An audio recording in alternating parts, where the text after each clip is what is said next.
Mes filles ont pris ma seule maison et m'ont placée dans une maison de retraite. 3 mois plus tard, j'ai révélé combien d'argent j'avais réellement mis de côté. Commentez ce que vous pensez qu'il va se passer. Votre opinion est très importante. Et abonnez-vous à ma chaîne pour soutenir mon travail, votre aide est très importante. L'odeur du café fraîchement infusé embaumait la cuisine de notre maison de l'avenue des Lilas, quand j'ai entendu les voix d'Isabelle et Morgane devant le portail. Mes mains ont tremblé en essuyant la tasse que je venais de laver, un étrange pressentiment me serrant le cœur. Elles n'avaient pas l'habitude de venir ensemble en semaine, et il y avait quelque chose de différent dans le ton de leur voix, quelque chose qui m'a fait déglutir. « Maman, on est là !» a crié Isabelle. Du salon, mais sa voix sonnait forcée, comme quand elle était enfant et qu'elle avait fait une bêtise. J'ai essuyé mes mains sur le tablier fleuri que je portais depuis des années et j'ai marché jusqu'à elles. Elles étaient assises côte à côte sur le canapé du salon, une pile de papier sur la petite table basse. Morgane tenait un dossier, noir, tandis qu'Isabelle tripotait nerveusement ses mains, évitant mon regard. « Assieds-toi ici, maman », a dit Morgane en tapotant le fauteuil en face d'elle. « Nous devons parler d'une chose importante. » Je me suis assise lentement, observant les visages tendus de mes 2 filles. Isabelle, 42 ans, avait cette expression inquiète qu'elle avait depuis qu'elle était petite, quand elle devait annoncer de mauvaises nouvelles. Morgane, de 3 ans sa cadette, gardait le menton levé dans une posture que je connaissais bien. C'est ainsi qu'elle se tenait quand elle avait déjà pris une décision et ne voulait pas de discussion. « Maman » a commencé Isabelle, la voix basse. « On a remarqué que tu es un peu distraite ces derniers temps. Mon cœur a fait un bond. »« Distraite ? Comment ça ? La semaine dernière, tu as appelé 3 fois pour demander si j'avais vu tes lunettes, » a interrompu Morgane, sa voix plus ferme que celle de sa sœur. « Et elles étaient sur ta tête les 3 fois. Et mardi, tu es sortie de la maison en pantoufles pour aller au marché, » a complété Isabelle, me regardant avec ses yeux remplis de pitié que je détestais. J'ai senti le sang me monter au visage. Ça ne veut rien dire. Tout le monde a ses petits oublis. Vous aussi, vous êtes déjà sortis de la maison et vous avez oublié les clés. Ce n'est pas que ça, maman, a coupé Morgane, ouvrant le dossier noir. On a parlé avec Théodore et il connaît un endroit très bien, adapté aux personnes de ton âge. Ces mots ont résonné dans ma tête comme un écho lointain. Endroit adapté à mon âge. J'ai senti mes jambes flageoler, même assise. Quel genre d'endroit ? Ai-je demandé. Mais au fond, je connaissais déjà la réponse. Isabelle a dégluti avant de répondre. C'est une maison de retraite, maman. La résidence Saint-François. C'est un endroit joli, propre, avec des infirmières. 24 heures sur 24. Des activités pour les résidents. Résidents, ai-je répété, le mot sortant de ma bouche comme quelque chose d'amer. Vous voulez me faire interner. Ce n'est pas une hospitalisation, maman. S'est empressée de dire Isabelle, les larmes commençant à se former dans ses yeux. C'est une prise en charge spécialisée. Tu auras la compagnie de personnes de ton âge, tu ne seras plus seule dans cette grande maison. Je ne suis pas seule, ai-je murmuré, sentant ma voix faiblir. Vous venez me rendre visite. Chloé joue dans le jardin. J'ai mes plantes, mes voisins. Morgane a soupiré avec impatience. Maman, tu as 67 ans. Cette maison est trop grande. Il y a des escaliers, le jardin est plein d'irrégularités. Si tu tombes, qui va te secourir?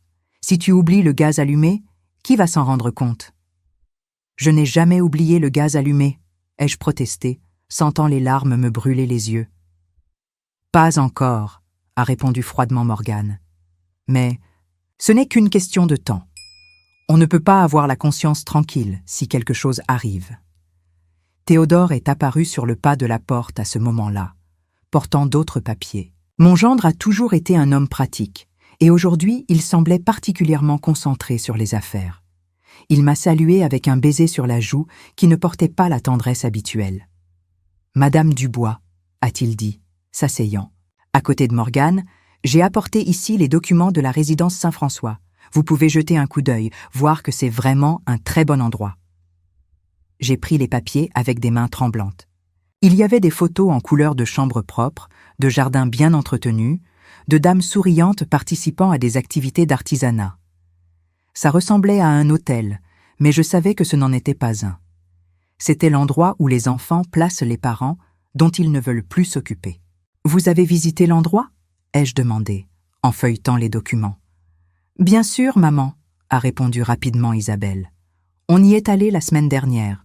C'est très organisé, la nourriture est bonne, il y a des activités tous. Les jours, la semaine dernière, ai-je répété lentement. Vous avez déjà tout décidé, n'est-ce pas? Vous avez déjà visité, vous avez déjà choisi, vous avez déjà discuté avec eux. Le silence dans le salon est devenu pesant. Morgane a échangé un regard avec Théodore que je connaissais depuis qu'ils étaient fiancés. Ce regard de celui qui avait déjà tout combiné à l'avance. « Maman, c'est pour ton bien », a tenté d'argumenter Isabelle, se levant et venant me serrer dans ses bras. « On t'aime, c'est pour ça qu'on veut que tu aies les meilleurs soins possibles. » Mais je l'entendais à peine. Mon esprit était en train de courir, me rappelant toutes les fois où je les ai aidées quand elles traversaient des difficultés. Quand Isabelle s'est séparée de son premier mari et est venue vivre ici pendant 6 mois avec Chloé bébé. Quand Morgane a perdu son emploi et que j'ai payé ses factures pendant 3 mois de suite. Toutes les fois où je me suis occupée des petits-enfants pour qu'elles puissent travailler ou sortir. Tous les déjeuners du dimanche que j'ai préparés, toutes les nuits que j'ai passées éveillées quand elles étaient malades. « Et la maison ?» ai-je demandé, ma voix sortant plus faible que je ne l'aurais voulu. Théodore s'est agité inconfortablement sur le canapé. « Bon, quelqu'un doit s'occuper de la maison, n'est-ce pas? Pour éviter les problèmes, qu'elle ne soit pas squattée. Vous allez habiter ici? » « Pas exactement habiter, » a expliqué Morgane. « Mais on va faire quelques rénovations, moderniser certaines choses, faire en sorte qu'elles ne se détériorent pas. » À ce moment-là, une clarté douloureuse a envahi mon esprit. Elle ne s'inquiétait pas pour moi. Elle s'inquiétait pour la maison. Pour le terrain qui valait bien plus maintenant que le quartier avait pris de la valeur. Pour les meubles anciens que j'ai hérités de ma mère. Pour tout ce que j'avais construit seul après que mon mari nous a quittés, il y a 20 ans. « Où est-ce que je signe ?» ai-je demandé, surprenant tout le monde. Isabelle a arrêté de pleurer et m'a regardé avec confusion. « Maman? Les papiers, pour que j'aille dans cet endroit, où est-ce que je signe ?» Théodore a rapidement étalé les documents sur la table, pointant du doigt les endroits marqués, avec des post-it jaunes. J'ai pris le stylo qu'il m'a offert et j'ai commencé à signer, une signature après l'autre, sentant chaque lettre comme une coupure dans le cœur. « Quand est-ce que je pars ?» ai-je demandé, rangeant le stylo dans mon sac. « Demain matin serait idéal, » a répondu Théodore, ramassant déjà les papiers. « Comme ça, vous avez le temps de préparer vos affaires aujourd'hui. »« Demain, » ai-je répété. 20 ans à vivre dans cette maison, toute une vie de souvenirs, et j'ai un jour pour dire adieu à tout. Isabelle s'est agenouillée devant moi, me tenant les mains. « Maman, tu vas voir que ça va être bien. Tu vas te faire des amis, tu auras des activités, tu ne te sentiras plus seule. » J'ai regardé le visage de ma fille aînée, celle que j'ai tenue dans mes bras pendant des heures quand elle était bébé, qui m'appelait la meilleure maman du monde quand elle était enfant, qui a promis de prendre soin de moi quand je serai vieille. Ses yeux étaient rouges, mais il y avait aussi du soulagement là-dedans. Soulagement d'avoir résolu le problème de la mère âgée. « D'accord, » ai-je dit, me levant lentement. « Je vais préparer mes affaires. » Je suis montée dans ma chambre, appalant, entendant leur chuchotement dans le salon. Je me suis assise au bord de mon lit, celui où j'ai dormi seule pendant tant d'années, où je me suis réveillée toutes les nuits pour m'occuper d'elles quand elles étaient petites et malades, où j'ai pleuré quand mon mari est parti en me laissant avec 2 enfants à élever. J'ai regardé par la fenêtre le jardin où j'ai planté chaque arbre, chaque fleur. Les lilas qui ont donné leur nom à l'avenue étaient fleuris, bleus et roses, comme j'ai toujours aimé. Le néflier que j'ai planté quand Isabelle est née recouvrait maintenant la moitié du jardin. Tout ce que j'avais construit, tout ce qui était à moi, resterait derrière. J'ai pris une vieille valise dans le placard et j'ai commencé à plier quelques vêtements. Pas beaucoup, après tout, une maison de retraite ne devait pas avoir besoin de grand-chose. J'ai aussi gardé quelques photos, mes papiers, le chapelet que j'ai reçu de ma mère. Quand j'étais en train de fermer la valise, j'ai entendu des Pas dans l'escalier. C'était Morgane. Maman, tu n'as pas besoin d'emporter beaucoup de choses. Là-bas, ils fournissent le linge de lit, les serviettes. Je sais, ai-je répondu sans la regarder. Et on viendra vous rendre visite toutes. Les semaines, le dimanche, comme toujours. J'ai arrêté de faire ma valise et je l'ai regardée. Comme. Toujours? Vous ne venez pas ici toutes les semaines, Morgane. Vous venez quand vous avez besoin de quelque chose. Elle est devenue rouge. Ce n'est pas vrai. Ce n'est pas vrai? Quand est-ce que vous êtes venus ici pour la dernière fois? Juste pour me voir? Juste pour discuter? Sans être pour me demander de l'argent, sans être pour que je m'occupe des enfants, sans être pour utiliser ma maison pour un événement? Morgane n'a pas répondu. Elle s'est simplement retournée et est redescendue. J'ai fini de faire ma valise pendant que le soleil se couchait dehors. Demain, pour la première fois en 67 ans, je me réveillerai dans un endroit qui n'est pas le mien, entouré de personnes que je ne connais pas, dépendant de la bonté d'étrangers. J'ai fermé la valise avec un profond soupir. Au moins, maintenant, je savais où j'en étais. Je savais exactement ce que mes filles pensèrent de moi, et je savais qu'à partir de demain, je ne serais qu'une vieille femme abandonnée par sa famille. Le matin est arrivé gris, comme si le ciel lui-même connaissait la tristesse que je portais dans ma poitrine. Je me suis réveillée à 5 heures du matin, comme toujours, mais pour la dernière fois dans cette maison. J'ai fait mon café dans la cafetière en aluminium que j'utilisais depuis 15 ans. J'ai mangé ma tartine beurrée sur la petite table de la cuisine où j'ai pris des milliers de petits déjeuners seuls, observant par la fenêtre le mouvement de la rue que je connaissais par cœur. À 8 heures, j'ai entendu la voiture de Théodore se garer devant la maison.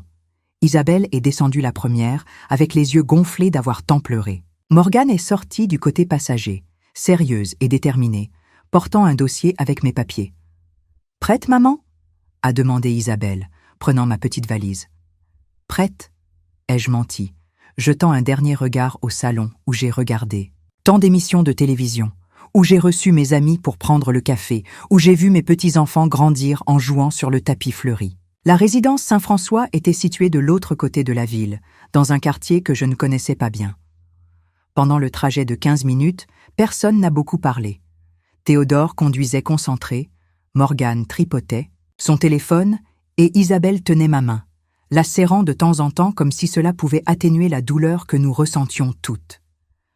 Le bâtiment était plus grand que je ne l'imaginais.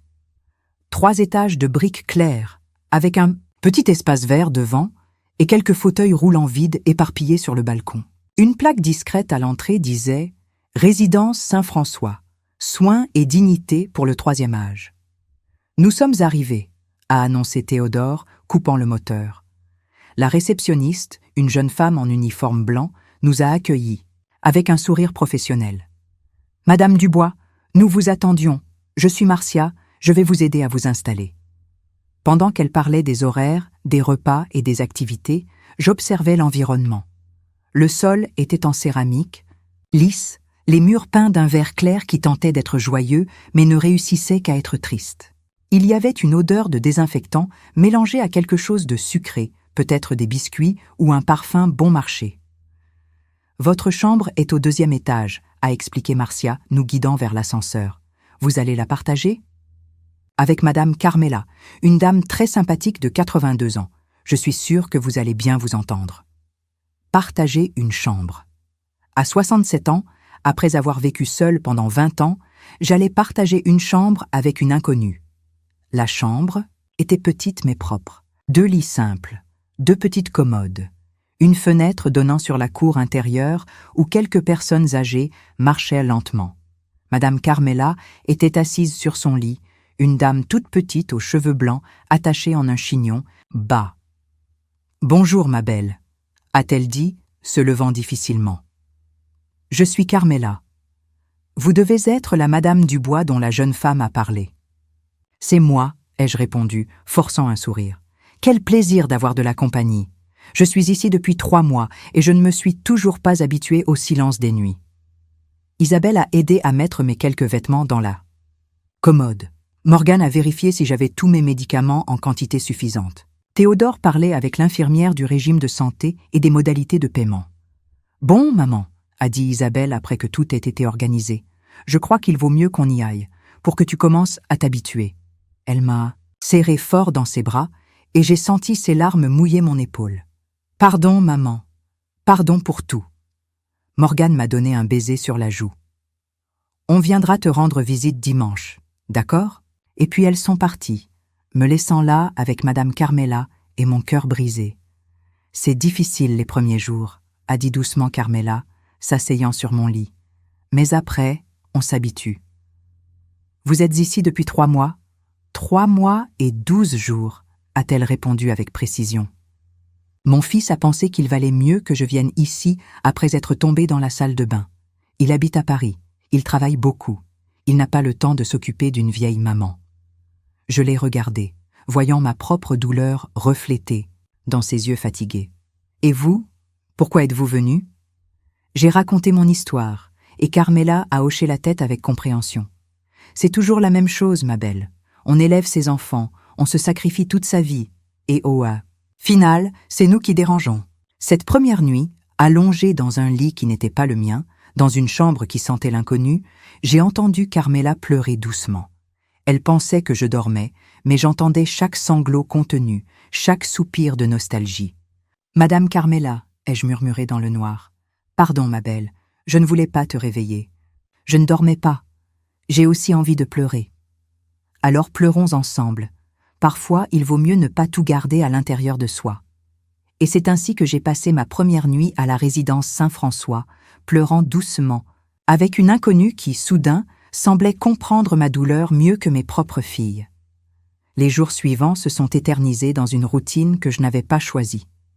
Petit déjeuner à 7 heures, médicaments à 8 heures, activité le matin, déjeuner à midi, repos l'après-midi, dîner à 6 heures, médicaments à 9 heures, coucher à 10 heures. Tout chronométré, tout contrôlé, comme si nous étions des enfants incapables de décider de nos propres horaires. Les activités étaient bien intentionnées mais enfantines. Peinture à la gouache, bingo avec des prix de savon bon marché, cours de tricot pour ceux qui tricotaient déjà depuis 50 ans. J'y participais pour ne pas paraître rebelle, mais mon cœur n'y était pas. Pendant les repas, je m'asseyais toujours avec Carmela et 3 autres pensionnaires. Monsieur Gérard, 78 ans, qui répétait les mêmes histoires de la guerre tous les jours. Madame Élise, 84 ans, qui passait son temps à chercher une fille décédée il y a 10 ans. Et Madame Gisèle, 71 ans, qui ne parlait que pour se plaindre de la nourriture, de la chaleur, du froid, de tout. « Ma fille vient me chercher vendredi », disait Madame Élise tous les lundis. « Elle a appelé hier, elle a dit qu'elle m'avait déjà préparé une chambre chez elle. » Personne n'avait le courage de lui rappeler que sa fille n'avait jamais appelé, qu'elle était décédée dans un accident de voiture des années auparavant et qu'elle était là parce qu'elle n'avait plus de famille. C'est lors de la 2e semaine que j'ai commencé à remarquer les détails qui me dérangeaient. La façon dont les infirmières nous parlaient, toujours sur un ton infantilisant. « Comment va notre petite mamie aujourd'hui ? On va prendre notre petit médicament ? Qui n'a pas fini toute sa petite soupe ? » Comme si nos 60, 70, 80 ans de vie et d'expérience ne signifiaient rien. J'ai aussi noté comment certains membres de la famille visitèrent leurs aînés. Ils arrivaient précipitamment, restaient une demi-heure à parler de choses et d'autres, repartaient soulagés d'avoir rempli l'obligation hebdomadaire. D'autres, même pas. Il y avait des pensionnaires qui ne recevaient pas de visite depuis des mois. « Mes enfants sont très occupés », justifiait M. Gérard quand le dimanche arrivait et que personne n'apparaissait. Ils travaillent beaucoup, ils ont une famille à élever. C'était le 1er dimanche de septembre quand Isabelle et Morgane sont finalement apparues. Elles sont arrivées en milieu d'après-midi, portant un sac de fruits et une boîte de chocolat. « Bon marché. »« Maman, comment vas-tu » a demandé Isabelle, me serrant fort dans ses bras. « Je vais bien, » ai-je menti, comme toujours. « Tu as maigri » a noté Morgane, m'examinant avec un regard critique. La nourriture ici est différente de celle à laquelle j'étais habituée. Nous nous sommes assises dans la zone de visite, un espace avec des fauteuils usés et une télévision toujours allumée à un volume trop élevé. Elles ont raconté des nouvelles de la famille, ont parlé de leur travail, de leurs petits-enfants. J'écoutais, mais mon esprit était ailleurs. Et notre maison ? Ai-je demandé quand elles ont fait une pause. Isabelle et Morgane se sont regardées rapidement. Tout va bien, maman. On s'en occupe. S'en occuper comment ? En nettoyant, en organisant, a répondu Théodore vaguement. Et mes plantes ? Qui arrose mes plantes ? Les plantes vont bien, maman, a dit Morgane, mais il y avait quelque chose dans sa voix qui ne m'a pas convaincue. La visite a duré 1 heure. Quand elles sont parties, j'ai dû remarquer qu'Isabelle semblait plus soulagée que triste, comme si elle avait rempli une obligation difficile mais nécessaire. « Tes filles ont l'air très attentionnées », a commenté Carmela quand je suis revenue dans la chambre. « Elles ont l'air », ai-je acquiescé, mais une graine de méfiance a commencé à germer dans ma poitrine. C'est cette nuit-là, allongée sur le lit étroit de la maison de retraite, que j'ai eu une révélation douloureuse. Ce n'était pas seulement le fait d'être dans un endroit qui n'était pas le mien. C'était le fait d'avoir été trompée, manipulée par les personnes que j'aimais le plus au monde. Elles avaient utilisé mes petits oublis comme excuse pour me sortir de la maison. Mais s'il y avait une autre raison, et si la maison, qui a pris tant de valeur ces dernières années, était plus intéressante pour elle que je ne l'imaginais? Je me suis retournée, essayant d'éloigner ses pensées. Mais elle revenait, insistante comme un mal de dents. Le lendemain matin, j'ai demandé à utiliser le téléphone de la réception et j'ai appelé Madame Lefebvre, ma voisine de toujours. « Madame Dubois, quel plaisir, ma chère, comment ça se passe ?»« Ça va, Madame Lefebvre, je voulais vous poser une question sur ma maison. Les filles s'en occupent bien ?» Il y a eu une pause de l'autre côté du fil. « Ma chère, vous ne savez pas ?»« Je ne sais pas quoi. » Elles sont en train de tout rénover. Il y a eu des camions de matériaux, de construction, des ouvriers qui travaillent depuis le matin. Ils sont en train de refaire toute la maison. J'ai senti le sol se dérober sous mes pieds. Rénover ? Et Madame Dubois, je ne sais pas si je devrais vous dire ça, mais je les ai entendus parler avec un agent immobilier. Je crois qu'elle envisage de vendre. J'ai raccroché sans pouvoir répondre. Mes jambes étaient flageolantes, mon cœur battait de façon irrégulière. Je suis retournée dans la chambre en titubant, et Carmela m'a trouvée assise au bord du lit, tremblante. « Qu'est-ce qui s'est passé, ma chère ?» J'ai raconté ce que j'avais découvert et j'ai vu l'indignation grandir sur son visage. « Quelle fille sans cœur! Comment peuvent-elles vous faire ça ?» Mais avec la douleur, quelque chose d'autre était en train de naître en moi, une colère froide, une détermination que je n'avais pas ressentie depuis des années. Elle pensait s'être débarrassée d'une vieille encombrante. Elle ne savait pas qu'elles avaient réveillé une femme qui avait survécu à l'abandon, à la pauvreté et à 20 ans de lutte seule. Il était temps qu'elle découvre qui était réellement Madame Dubois. J'ai passé 3 jours sans réussir à bien dormir après l'appel à Madame Lefebvre. À chaque nuit, allongée sur ce lit étrange, mon esprit bouillonnait d'images de ma maison en train d'être détruite, rénovée, préparée à la vente, mes plantes mourant de soif, mes meubles anciens en train d'être jetés, toute une vie en train d'être effacée comme si elle n'avait jamais existé. « Vous devez faire quelque chose », a dit Carmela un matin, me voyant picorer ma bouillie sans appétit. « Vous ne pouvez pas les laisser vous rouler comme ça. »« Qu'est-ce que je peux faire ? Je suis ici, elles sont là. J'ai 67 ans et aucun pouvoir. »« Sur rien. »« Vous avez plus de pouvoir que vous ne l'imaginez, » a-t-elle répondu, baissant la voix. « Vous connaissez Monsieur Blanchard ?» J'ai froncé les sourcils. « Blanchard, de la banque ?» Il est venu rendre visite à sa sœur ici la semaine dernière, Madame Lise, de la chambre 105. Ils ont beaucoup parlé d'investissement, de ces choses. D'argent. Il a dit que beaucoup de personnes âgées ne connaissent pas la valeur de ce qu'elles ont mis de côté. Mon cœur a fait un bond. Monsieur Blanchard était le directeur de la banque où j'avais un compte depuis plus de 30 ans. Un homme sérieux, de confiance, qui m'a toujours traité avec respect, même quand je ne faisais que de petites opérations. « Pourquoi vous me racontez ça ?» Carmela a pris ma main sur la table. « Parce que j'ai l'impression que vous gardez un secret. Quelque chose que vos filles ne savent pas. » Elle avait raison. Il y avait bien quelque chose qu'Isabelle et Morgane n'ont jamais su. Quelque chose que j'ai gardé secret toutes ces années, par peur de créer des attentes ou d'être recherchée uniquement par intérêt. Quand mon père est décédé, il y a 30 ans, Il m'a laissé quelques placements qu'il avait faits durant sa vie, de l'argent qu'il a économisé sou par sou en travaillant comme fonctionnaire. À l'époque, je traversais de grandes difficultés financières, mon mari m'avait quitté, les filles étaient de petites, je cousais la nuit pour pouvoir payer les factures. Mais au lieu d'utiliser cet argent, j'ai tout gardé. Je l'ai placé à la banque et je n'y ai plus touché. Tous les mois, sur mes économies de couturière, je mettais de côté une petite somme et je la déposais avec. 5 € ici, 10, là 20 quand le mois était bon, pendant 30 ans, sans jamais le dire à personne. Je dois parler à Monsieur Blanchard, ai-je dit à Carmela, sentant une force nouvelle grandir en moi. Le lendemain matin, j'ai demandé à l'infirmière de me laisser utiliser le téléphone de l'administration. J'ai appelé la banque et j'ai demandé à parler au directeur. « Madame Dubois !» La voix familière de Monsieur Blanchard a sonné, surprise de l'autre côté du fil. « Quel plaisir de vous entendre! Comment allez-vous ?»« Je vais bien, Monsieur Blanchard. J'aimerais fixer un rendez-vous avec vous. C'est à propos de mes placements. »« Bien sûr. Aimeriez-vous venir à la banque ? Ou, si vous préférez, je peux vous rendre visite à la résidence Saint-François. J'ai entendu dire que vous y habitiez maintenant. Pourriez-vous venir ici ? Ce serait plus facile pour moi. » « Pas de problème. Que diriez-vous de demain matin ?» Quand j'ai raccroché, mes mains tremblaient. Pas de peur, mais d'impatience. Il y avait des années que je n'avais pas vérifié le solde de ces placements.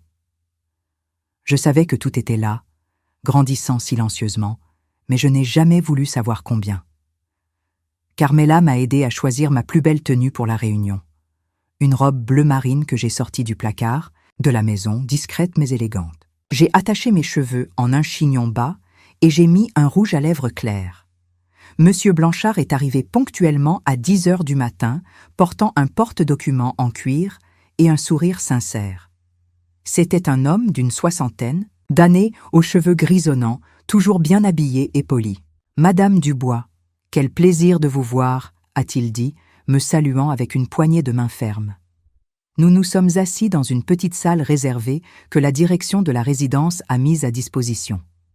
Monsieur Blanchard a ouvert le porte-document et a sorti quelques papiers. Aimeriez-vous effectuer des opérations ? Ou voulez-vous simplement consulter les soldes ? Je veux savoir combien j'ai, ai-je répondu, essayant de garder une voix ferme. Il a consulté les papiers, a fait quelques calculs sur une petite calculatrice, puis m'a regardé avec une expression sérieuse. Madame Dubois, avez-vous une idée de la somme que vous avez accumulée au fil de ces années ? Je n'en ai aucune idée. Je n'ai jamais voulu savoir pour ne pas être tenté de dépenser. Il y a 215 000 €, a-t-il dit lentement. Entre l'épargne, le CL et quelques fonds conservateurs que nous avons placés au fil du temps. J'ai senti l'air s'échapper de mes poumons. 215 000 €. Une somme que je n'aurais jamais imaginé avoir. « Êtes-vous sûr ?» ai-je demandé, ma voix se transformant en un murmure. « Absolument sûr. Vous avez été très sage de conserver ces placements intacts. Avec les intérêts composés et la constance des dépôts mensuels, l'argent a considérablement augmenté. » Nous sommes restés silencieux pendant quelques minutes, pendant que j'absorbais l'information.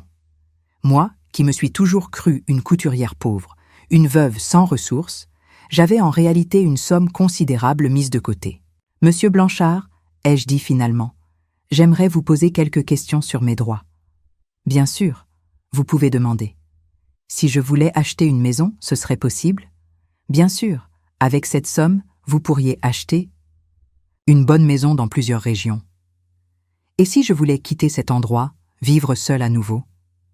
Il m'a regardé avec gentillesse. « Madame Dubois, avec cette somme, vous avez l'indépendance financière pour faire ce que vous voulez. Vous pouvez vivre où vous voulez, comme vous voulez. » Une vague d'émotion m'a envahi. Ce n'était pas seulement une question d'argent, c'était une question de liberté. C'était une question de pouvoir choisir mon propre destin. « Encore une question, » ai-je continué. « Si quelqu'un essayait de vendre une propriété qui est à mon nom, sans mon autorisation, ce serait légal ?» L'expression de Monsieur Blanchard est devenue sérieuse. Non, absolument pas. Aucune propriété ne peut être vendue sans la signature authentifiée du propriétaire. Si quelqu'un essayait de le faire, ce serait un crime. Et si la personne avait une procuration ? Cela dépend du type de procuration. Une procuration ordinaire ne donne pas le droit de vendre des biens immobiliers. Pour cela, il faudrait une procuration spéciale, avec des pouvoirs spéciaux, reconnus par un notaire. Mon cœur s'est emballé. Et si j'ai signé des papiers sans bien lire? Avez-vous les documents? Non, mais je peux en obtenir des copies. Il serait important de vérifier. Mais même ainsi, Madame Dubois, vous pouvez révoquer n'importe quelle procuration à tout moment. Il suffit d'aller chez le notaire. Quand Monsieur Blanchard est parti, je suis restée assise dans cette petite salle pendant longtemps, à traiter tout ce que j'avais découvert. Je n'étais pas la vieille femme sans défense que mes filles pensaient. J'avais des ressources, j'avais des droits, j'avais des options. Je suis retournée dans la chambre en marchant différemment. Carmela l'a immédiatement remarqué. Alors, comment ça s'est passé? J'ai tout raconté en détail, en voyant ses yeux s'écarquiller à chaque révélation. Mon Dieu, Dubois, vous êtes riche. Pas riche, mais indépendante. Et maintenant, je dois découvrir exactement ce que mes filles font avec ma maison. Cet après-midi-là, j'ai de nouveau appelé Madame Lefebvre. Dubois, quel plaisir de vous entendre à nouveau. J'ai des nouvelles. Quel genre de nouvelles? Il y a eu d'autres camions aujourd'hui. Ils emportent des meubles. Votre beau buffet, votre ancienne machine à coudre. J'ai ressenti une douleur aiguë dans la poitrine. Ils les emportent où? Je ne sais pas, ma chère. Je les ai vus parler aux déménageurs, en montrant tout ce qu'ils voulaient emporter. Et elles habitent là-bas?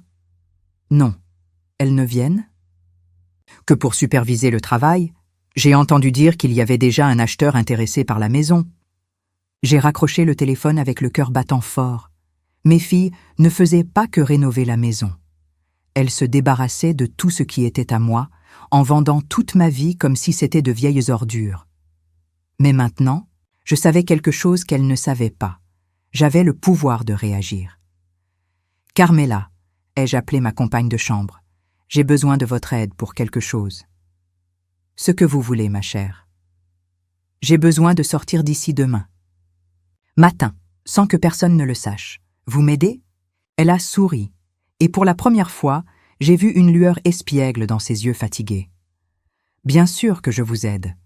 Il était temps que quelqu'un donne la monnaie de leurs pièces à ces filles ingrates. » Cette nuit-là, allongée sur le lit de la maison de retraite, je n'ai pas réussi à fermer l'œil.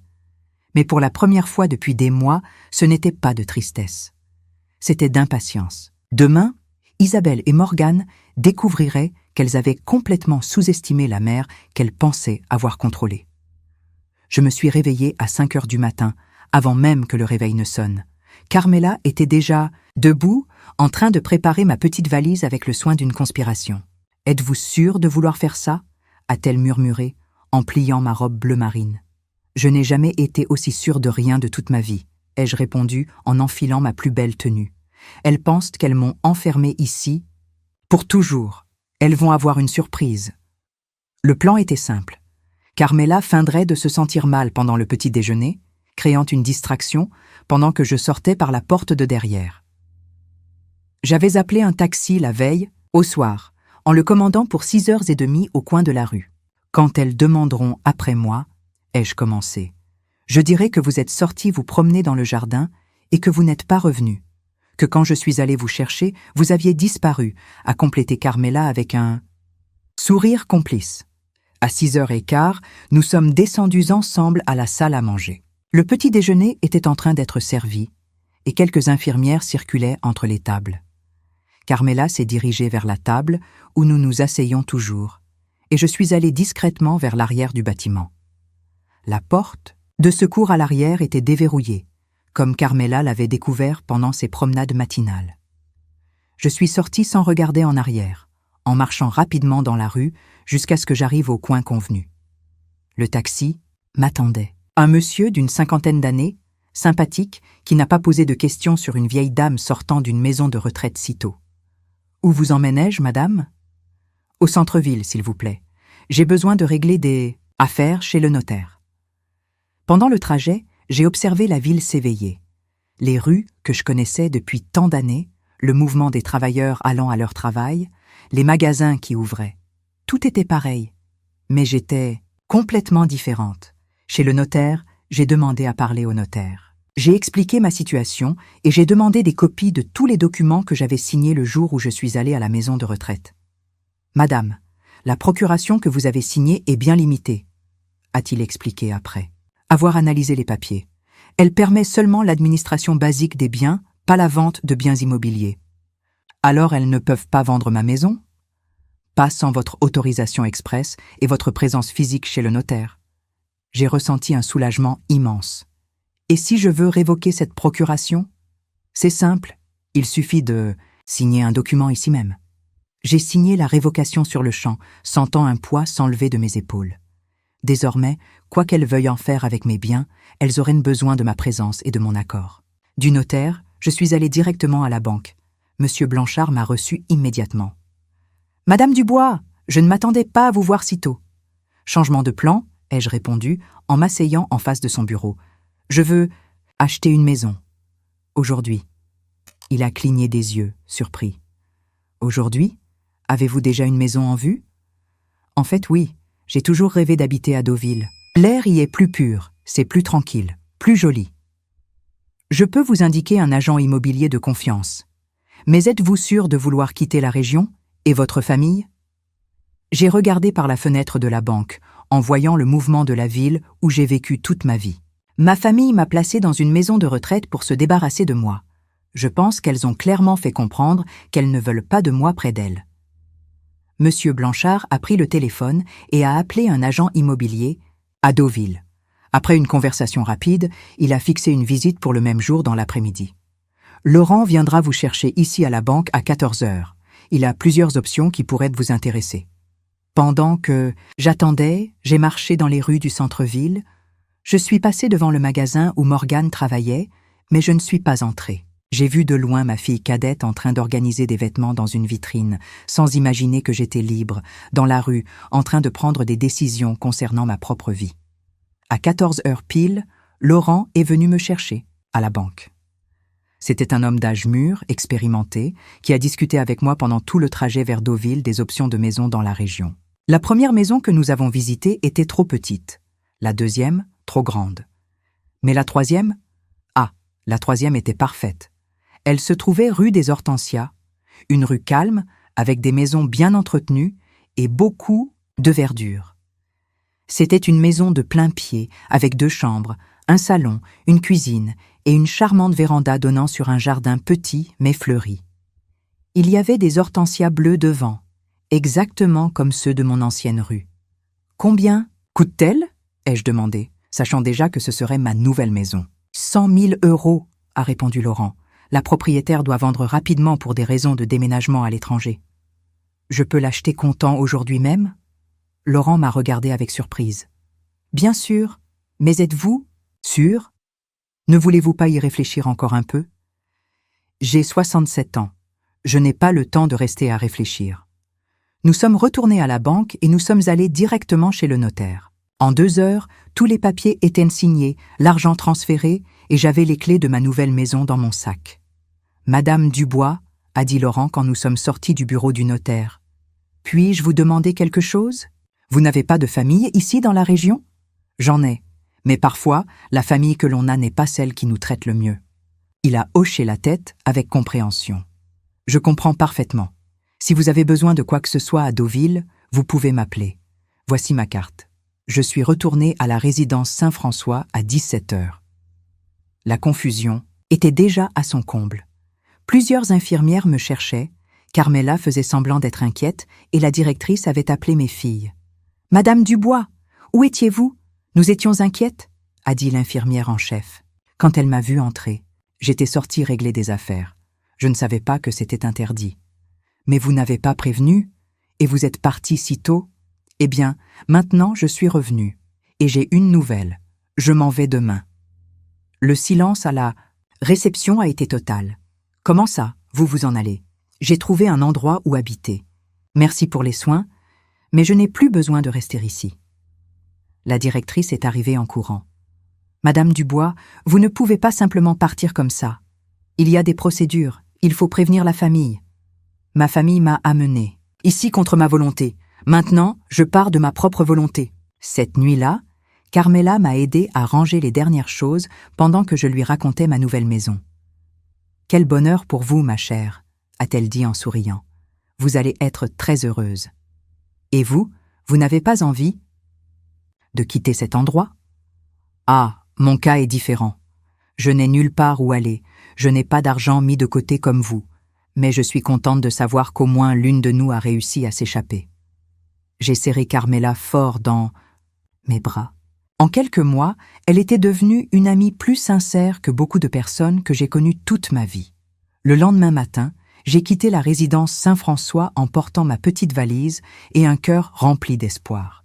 J'ai laissé une lettre pour mes filles à la réception pour qu'elles soient remises quand elles viendraient me chercher.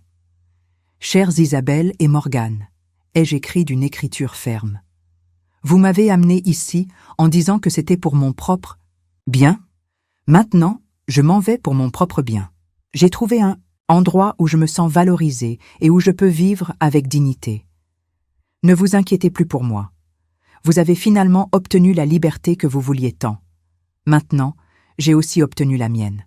Si vous voulez me trouver, mon avocat, à mon adresse, avec amour, mais sans rancune, maman.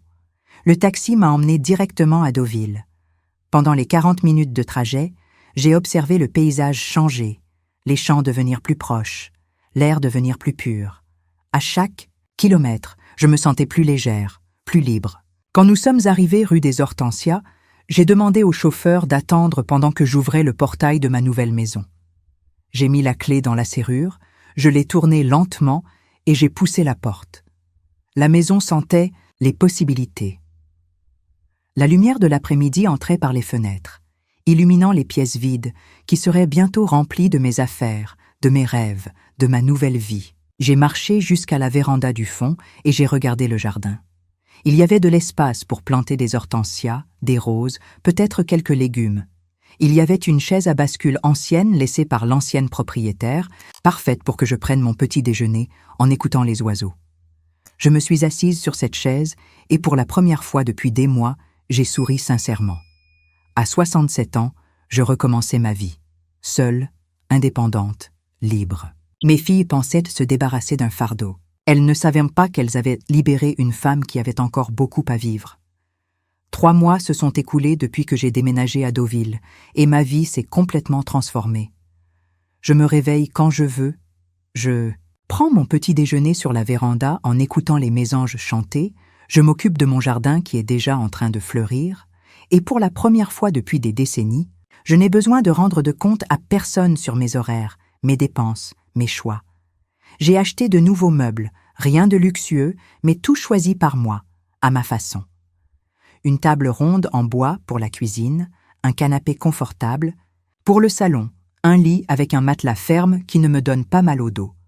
J'ai peint les murs d'un jaune clair qui me rappelle le soleil du matin et j'ai installé des rideaux fleuris que j'ai achetés dans une petite boutique du centre-ville de Deauville. Je me suis fait des amis aussi. Madame Colette, ma voisine de droite, vient prendre le café avec moi tous les mardis. Monsieur Émile, de l'autre côté, m'a aidé à planter les hortensias et apporte toujours des légumes de son potager. Au centre culturel, je me suis inscrite à un groupe d'artisanat où j'ai rencontré d'autres dames qui, comme moi, découvraient de nouveaux plaisirs à la retraite. Mais c'est un mercredi de décembre que ma paix a été interrompue. J'étais en train d'arroser les plantes le matin quand j'ai entendu frapper avec insistance au portail.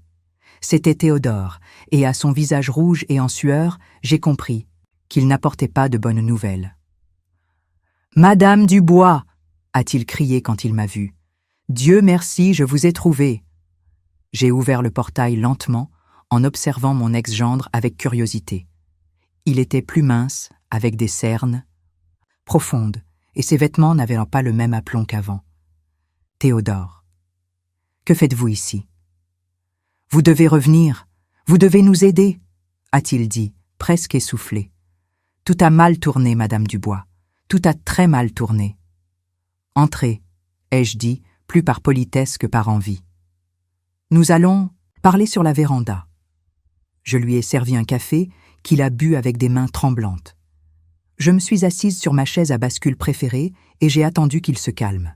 « Madame Dubois, vous devez savoir quelque chose, au sujet de votre maison, au sujet de ce qui s'est passé. » Je sais très bien ce qui s'est passé, ai-je répondu calmement. Vous avez rénové ma maison pour la vendre, vous vous êtes débarrassé de mes meubles, et vous avez cru que je ne découvrirais jamais rien. Il est devenu pâle. Vous savez? Je sais tout, Théodore. Je sais que vous avez vendu mon buffet, ma machine à coudre, que vous prépariez la maison à la vente. Ce que... Je ne sais pas, c'est comment vous avez réussi à faire ça, puisque j'ai révoqué la procuration. C'est alors qu'il s'est complètement effondré. Nous n'avons pas réussi, Madame Dubois. Nous n'avons rien réussi à vendre. J'ai arrêté de me balancer sur la chaise. Comment ça?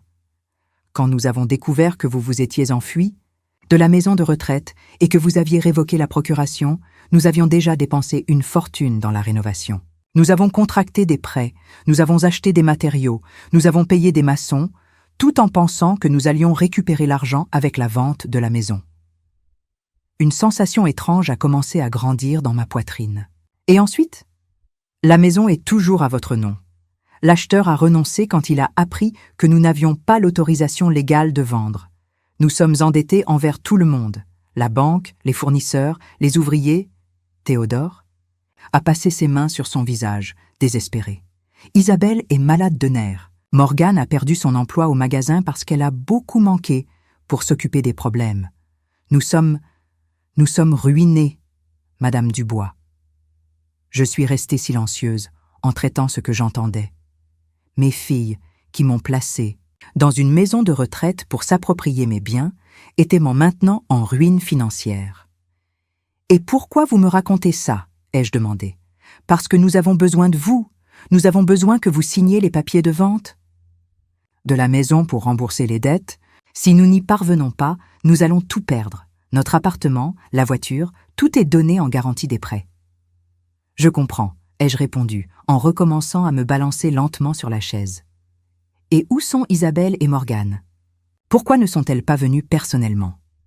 Théodore a baissé les yeux. « Elles ont honte, Madame Dubois.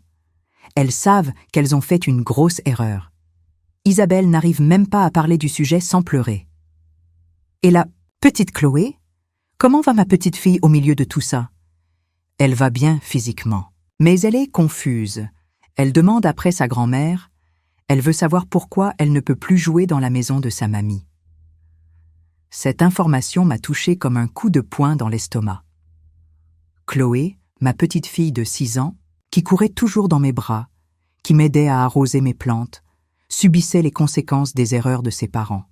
« Théodore, ai-je dit finalement, je vais réfléchir à ce que vous m'avez raconté.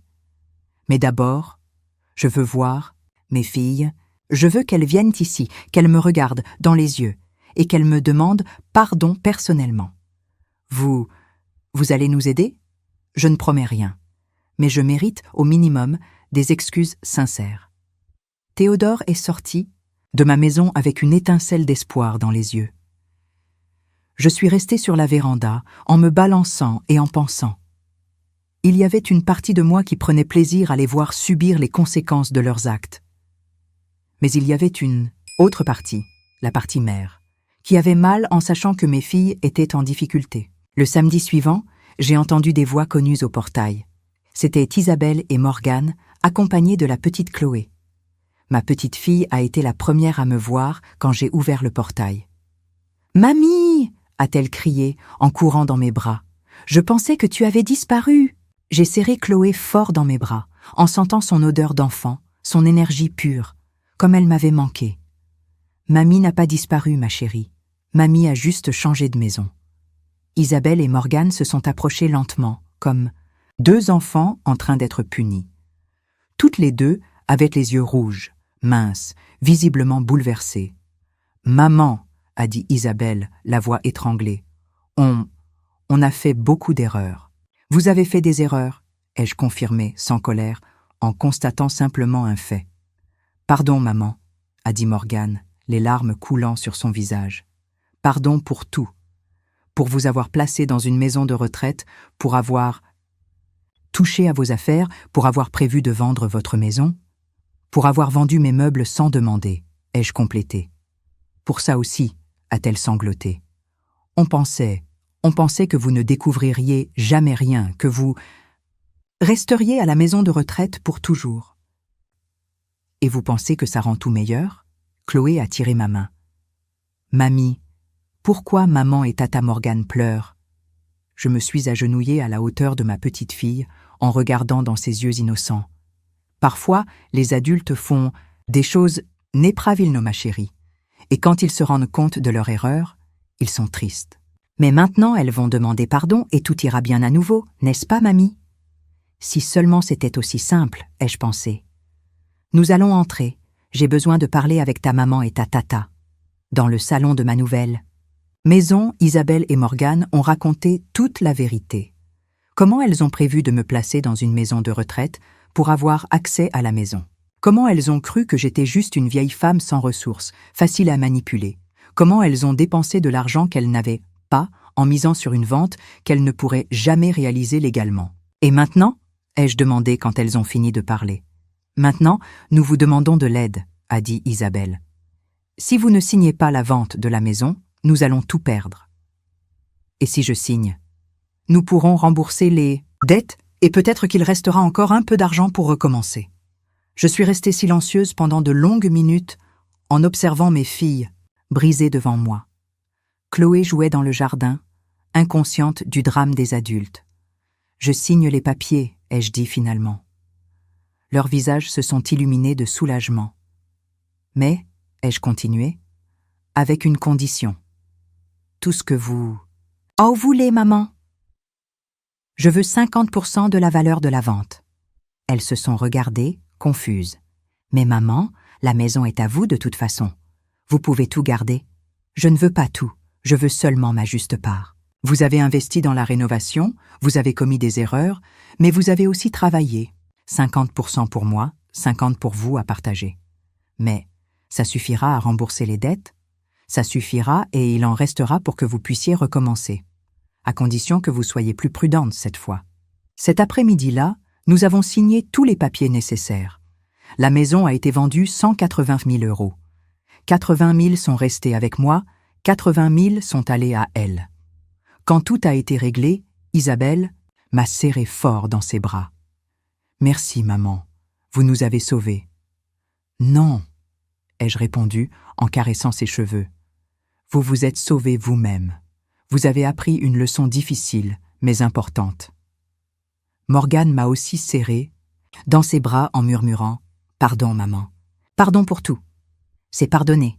Mais n'oubliez pas, le respect ne se perd pas avec l'âge. L'amour n'est pas synonyme de soumission. » Aujourd'hui, 6 mois plus tard, je vis tranquille dans ma petite maison à Deauville. Mes filles me rendent visite une fois par mois, en amenant toujours Chloé, qui adore jouer dans mon jardin. Elles ont appris à me traiter comme une femme indépendante, et non comme un fardeau. Avec l'argent de la vente, j'ai investi dans d'autres placements, et il m'en est resté suffisamment pour faire quelques améliorations dans la maison.